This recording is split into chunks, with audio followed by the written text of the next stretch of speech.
Hello everyone, welcome back to Crafting-N-Conjuring.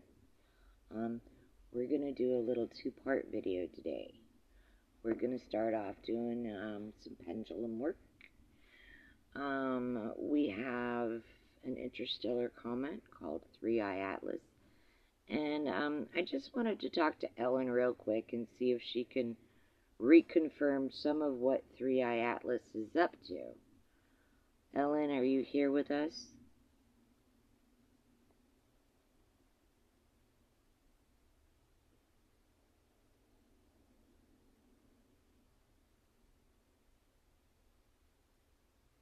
Ellen, are you here with me? Yes. Okay, Ellen, can you tell me real quick, 3i Atlas, it's on the other side of the sun right now. Is the sun actually doing any damage to 3i Atlas?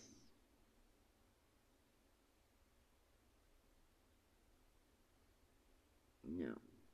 Okay. Thank you. Clearance Center. Is 3i Atlas actually using our sun to recharge its power banks?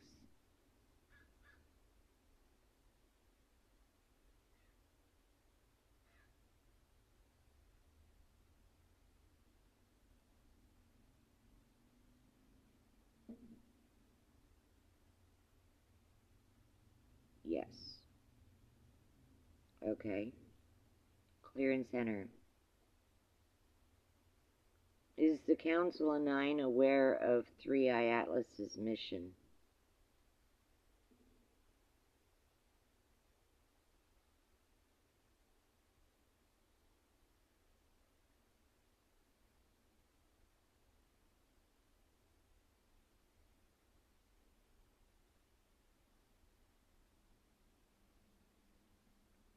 Yes. I know that was kind of an uncomfortable question. You can clear and center. Okay, here's one last question real quick before we take another journey. Is our government in communications with the entities on 3i Atlas?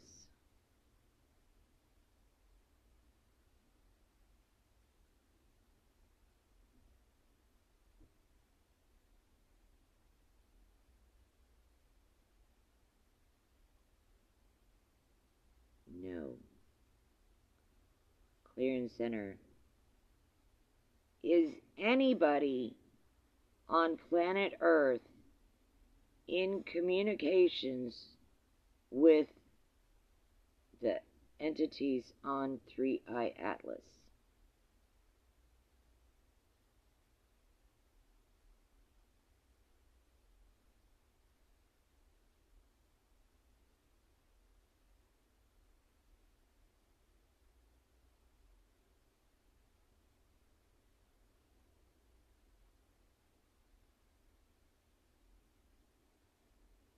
Anybody at all?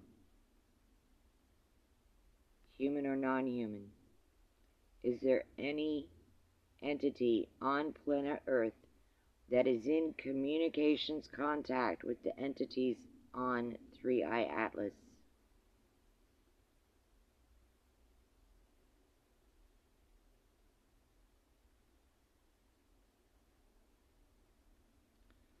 Yes. Took her a long time to come down to that one. But anyways, I just wanted to establish that before we take the next step. We're going to set this aside and look at this. We're going to go back in time to 1947.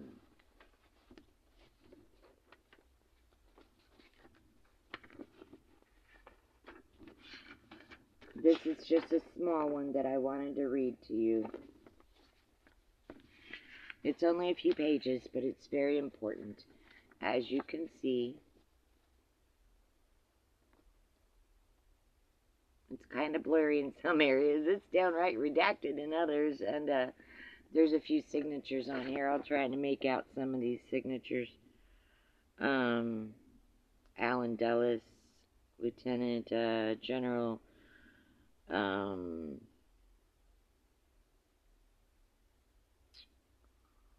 Well, some of it's really, really hard to read. Anyways, let's move forward.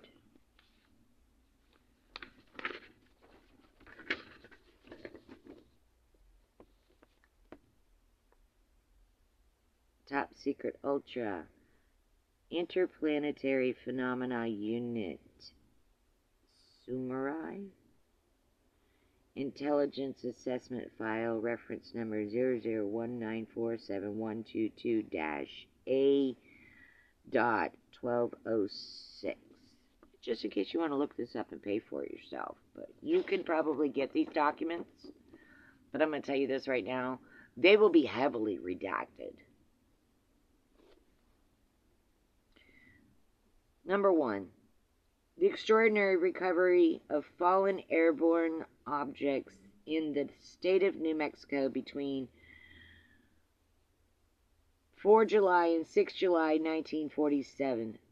This summary was prepared by Headquarters Interplanetary Phenomena Unit, Scientific and Technical Branch, Counterintelligence Director, as requested by AC of S. At its expressed order of Chief of Staff. At 232 HGT, I don't know, I can't read them. 3 July 47, radar stations in East Texas and White Sands Proving Grounds, New Mexico, tracked 2 unidentified aircraft until both dropped off radar. 2 crash sites have been located close to the White Sands Proving Grounds.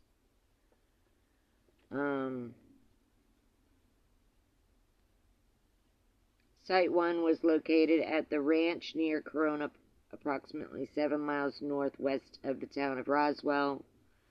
Site 2 was located approximately 20 miles southeast of the town of Socorro, and they give the latitude and longitude, with Oscura Peak being the geographic reference point. The AST personnel were mainly interested in LZ-2. LZ is landing zone, as this site contained the majority of structural detail of the craft's airframe, propulsion, and navigation technology. The recovery of 5 bodies in a damaged escape cylinder precluded an investigation at Landing Zone 1.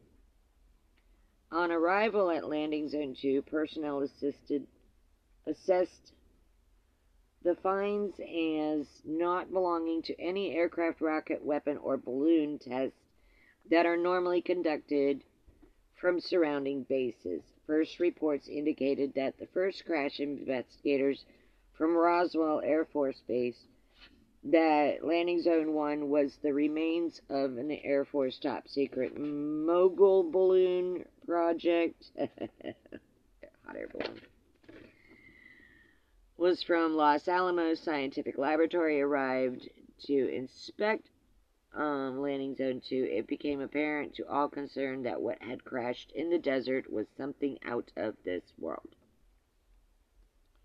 Interviews with radar operators and officers from the Signal Corps engineering laboratories, Fort Monmouth, New Jersey, were tracking these objects on and off since June 29th from Station A.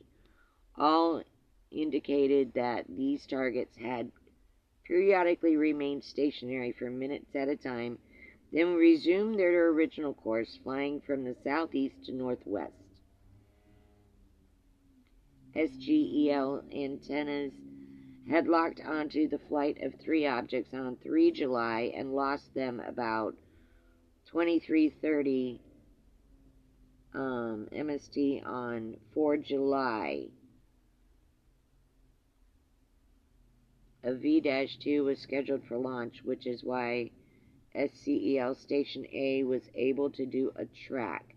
It has been learned that at least six radar stations in East Texas and radar stations at, I can't read that one, two other Air Force, Kirtland, and looks like Alamogordo, had picked up these objects on the 4th as well, using topographical maps and triangularities. A last known position and bearing was calculated, which helped search parties locate the general area. Detachment 3 of the 939th 3rd Technical Services Unit assigned the Alamogordo Air Force was responsible for locating and transportation of the largest sections of the craft. A special radiological team accompanied by the SED and security detail from Sanjia Base under orders from Colonel S7 Hasbrook, Armed Forces Special Weapons Project, secured the immediate areas surrounding the crash site. Select scientists from the General Advisory Committee of the Atomic Energy Commission, most notably Dr. Robert Oppenheimer, Robert Oppenheimer, was identified at LZ2, Landing Zone 2, as well as other members among paperclip specialists identified as Landing Zone 2 were Dr. Werner von Braun from Fort Bliss and Dr. Ernest Stedhoff, AMC, and Dr. Hubertus Strughold, Aeronautical Lab, Randolph Field. Because of the stringent security measures that were in place at both crash sites, the team was not able to gain access to several locations where wreckage and bodies are being held. CIC member of the team was able to learn that several bodies were taken to the hospital at Roswell AAF, Air Force Base, and others to either Los Alamos, Wright Field, Patterson Air Force Base, and Randolph Field for security reasons. It is believed that this dispersion was on the orders of General Thomas Handy, 4th Army Headquarters. Remains of the power plant were taken to Alamogordo Air Force and Kirtland Air Force. Structural debris, this is kind of blurry, was taken to Wright Field. Other remains were transported across the WSPG to the storage facilities of the NRL. All this was accomplished by 1730 MST, 7 July. On 7 July, Lieutenant General Nathan Twining arrived at Alamogordo Air Force for a secret meeting with Chief of Staff Spader, and to view received remains of craft from Landing Zone 2 on July 8th. Twining visited Kirtland Air Force to inspect parts received from power plant. On 9 July, Twining and staff flew to inspect pieces of craft, White Sands. They flew to White Sands to inspect pieces of craft being stored there, and on 10 July, made inspection of R&D facilities at Alamogordo and then returned to Wright Field. It is believed that Twining and staff is preparing a detailed report of both incidents and briefings later to follow.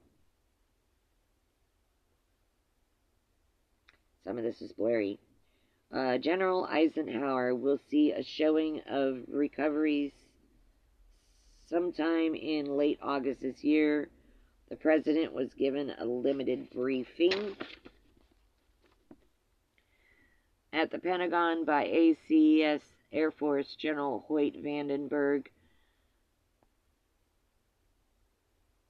Something about the FBI interest was curtailed and access to stored craft at Los Alamos was denied upon request of Deputy COS Lieutenant General Collins. Inquiries to bases involved was restricted by General Vandenberg during the duration of recovery efforts. All teletype, telephone, and radio transmissions were monitored for any disclosures of the finds to maintain secrecy of all of Site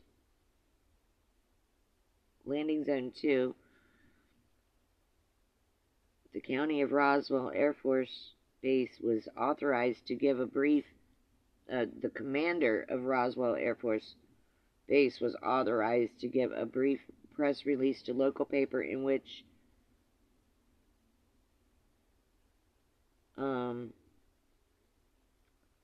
promptly denied rumors that the Army had flying saucers in their possession, which effectively killed press interest.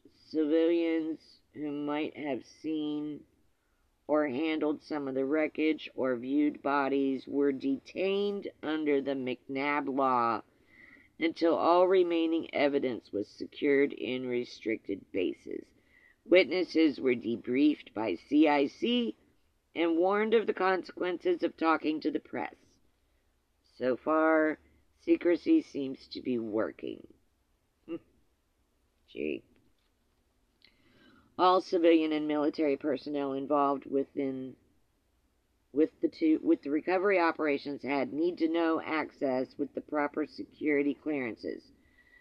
Though several MPs suffered nervous breakdowns resulting in one committing suicide, MP details from Alamogordo and Cortland performed security functions very well.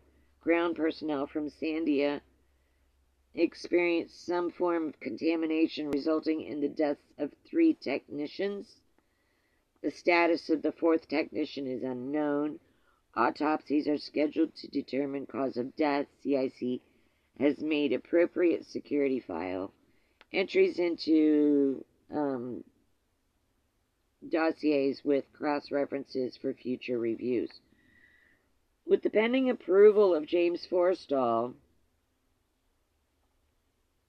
as new Secretary of Defense, it is certain that he will be briefed on certain aspects of the discoveries. The only cabinet member to date that may know all of the details is Secretary of State Marshall. It has become known to CIC that some of the recovery operation was shared with Representative John F. Kennedy, out of Massachusetts, Democrat elected to Congress in 1946, son of Joseph P. Kennedy, Commission on Organization of the Executive Branch of the Government. Kennedy had limited duty as naval officer assigned to naval intelligence during war. It is believed that information was obtained from a source in Congress who is close to Secretary for Air Force. As to the bodies recovered at Landing Zone 2, it appeared that more of the 5 crew members survived entry into our atmosphere due to unknown causes. Dr. Detlev Bronk has been asked to assist in the autopsy of one well-preserved cadaver to be done by Major Charles Ream.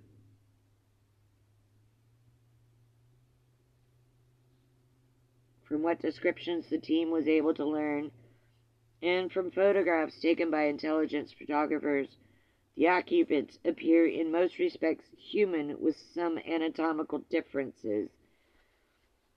In the head, eyes, hands, and feet, they have a slight build about 5 feet tall with grayish pink skin color. They have no hair on their bodies and clothed with a tight-fitting flight suit that appears to be fireproof. Some of the bodies looked as if they had been burned on head and hands. Their overall stature remains one of young children. It is believed that there were male and female genders present, but was hard to distinguish. The most disturbing aspect of this investigation was there were other bodies found not far from Landing Zone 1 that looked as if they had been dissected, as you would a frog. It is not known if Army field surgeons had performed exploratory surgery on these bodies. Animal parts were reportedly discovered inside the craft at Landing Zone 2, but this cannot be confirmed. The team has reserved judgment on this issue. Our assessment of the investigation rests on two assumptions. Either this discovery was an elaborate and well-orchestrated hoax, maybe by the Russians, or number two, our country has played host to, and it's blocked out. Okay?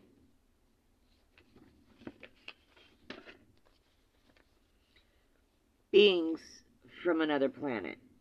Until more data can be acquired from other intelligent sources, it is the opinion of the team that the investigation be expanded to include sources that might elucidate other possibilities not found by contemporary science. It is also recommended that appropriate budgets be allocated to facilitate future assignments that the unit may be called upon to perform. Until further orders, this investigation will continue.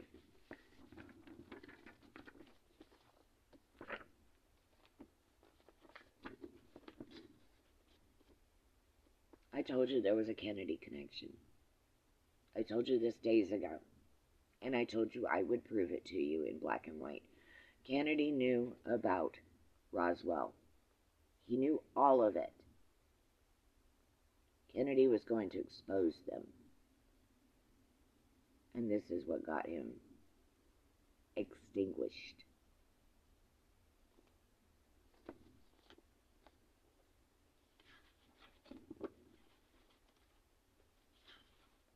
In case you're wondering, I have more. And there are copies, so even if they take me out,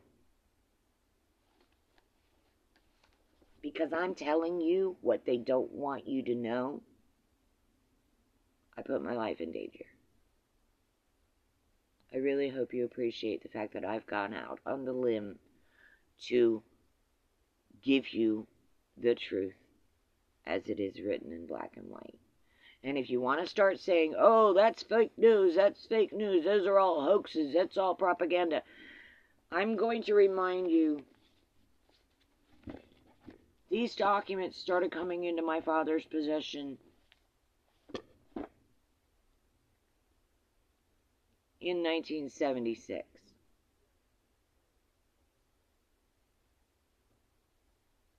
You can say what you want. I've seen them personally since childhood. It is time to pull your head out of that constricted space on your nether end and literally pay attention, because the past is going to come back to haunt us. They're up there. And, more importantly, they're already here. They're already here. Stop being blind. Here's a little kicker, a little clue. Just as soon as you accept their existence, you will be able to pick them out in a crowd.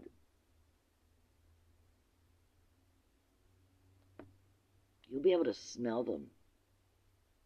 You'll be able to feel them. You'll be able to sense when they're close to you. You have all of these gifts and abilities. You have the exact same gifts and abilities that I have. The difference is You don't accept your abilities. I've been raised with mine. They've been there all my life. And all I've done is make mine stronger. Because I was aware of them and I wasn't afraid of them. These are my God's gifts. He gave me this power to survive an earthly incarnation. He gave us all this ability. The enemy told you these abilities are evil and convinced you that you're, I don't like using the word God because I think it's misused, a beautiful spiritual abilities that were designed into your psyche, your blueprint. You. This is all part of you. Don't deny who you are. Accept who you are. Learn your abilities. If you don't want to learn them from me, which I'm more than willing to teach and coach people on how to strengthen your gifts and abilities, because you already have them, and most of them use them and you don't even realize you're using them. But I can help you. If you don't turn to me, turn to somebody else. Find a spiritual advisor that will actually work with you and not call you crazy, because you're not. You're not crazy. You're gifted.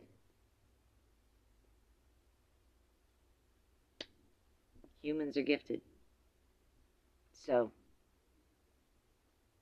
on that note, I'm going to work on getting this uploaded to our site and shared with people. Please like, subscribe, and share. The more subscribers we get, the better. I mean, we're still under the 50 mark. Keep in mind, we're brand new. We've only been going for a couple of months. I mean, we just got our brand new store started. It's at crafting-and-conjuring.square.site. Please look it up. See what we have to offer.